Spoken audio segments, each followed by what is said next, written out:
Welcome back to Joe Stunner Boxing. By now you will have heard that Tyson Fury has retired again. And of course we're into boy who cried wolf territory. I don't think many people believe it. So let's go through the possibilities of what this is all about then. Number one, he genuinely wants to retire. He's made his money, wants to walk off into the sunset. That is feasible, of course, quite possible.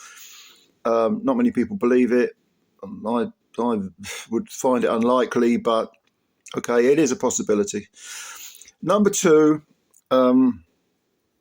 he is trying to gain some sort of leverage with regards to the Anthony Joshua fight, which is, despite the fact he's lost his last two fights and Joshua got blown to bits by Daniel Dubois, nevertheless, it's still a very lucrative fight.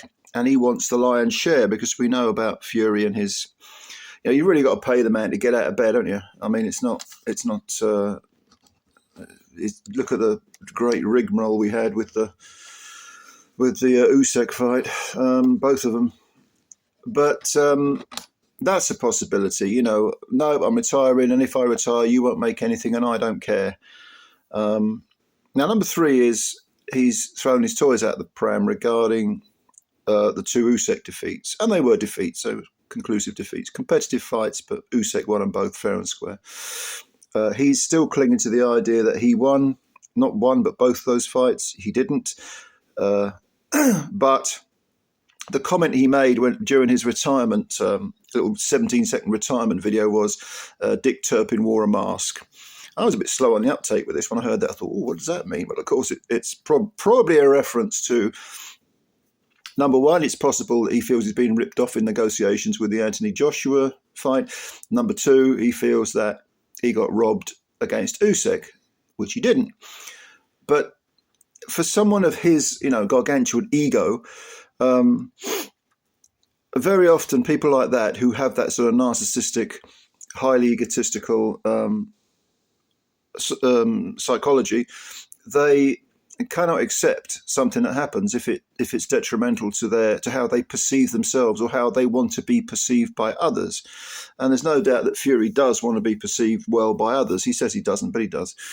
It's quite evident. So there is that possibility as well.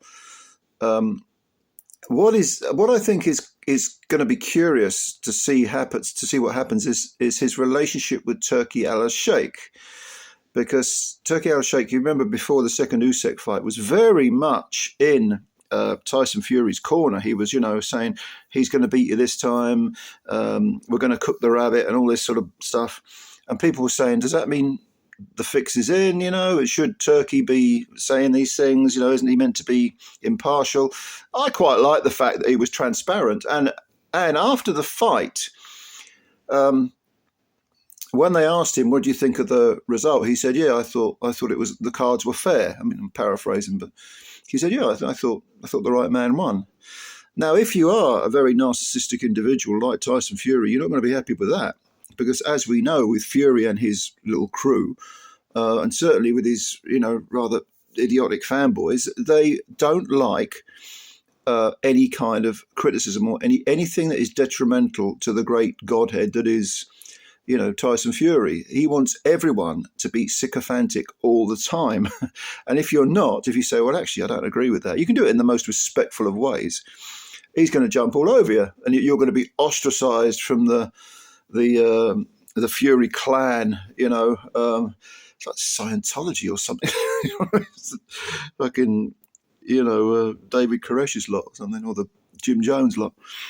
But yeah. In a sense, you see, Fury is quite similar to Deontay Wilder, because if you remember, Deontay Wilder got rid of Mark Breland after the second Fury fight and came up with all sorts of unbelievably idiotic reasons as to why he lost to Fury. He just would not accept reality, could not accept it. And it was the same. It's the same kind of with Fury. Now you're seeing a similar-ish, perhaps a slightly more subtle reaction, but it's essentially the same thing. Again, anyone who dissents from the narrative gets kicked out. So, for me personally, I don't think he's retired. I think it's probably some sort of ploy. He didn't attend the Ring Magazine Awards. But, you know, let's compare and contrast. You look at Anthony Joshua, okay? Now, Anthony Joshua was seen embracing Oleksandr Usyk and exchanging pleasantries with him. Usyk beat him twice. And he was shaking hands with Daniel Dubois, who splattered him all over the ring. So when people say, well, AJ is, you know, weak and all that, yeah, I mean, I do think in the ring, I don't think he's weak. I think he second guesses himself constantly. But at least he's in touch with reality in that sense. He thinks, okay, I got beaten, time to go to work again. And he accepts that he was beaten. It may even haunt him, but he accepts it.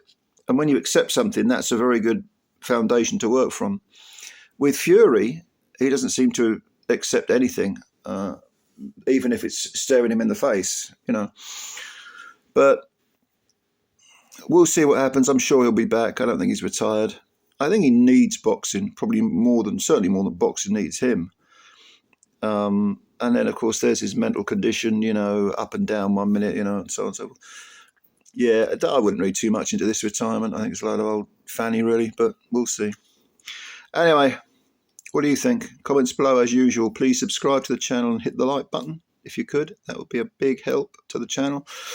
And yeah, looking forward to reading your comments. Thanks for your time as always, and bye for now.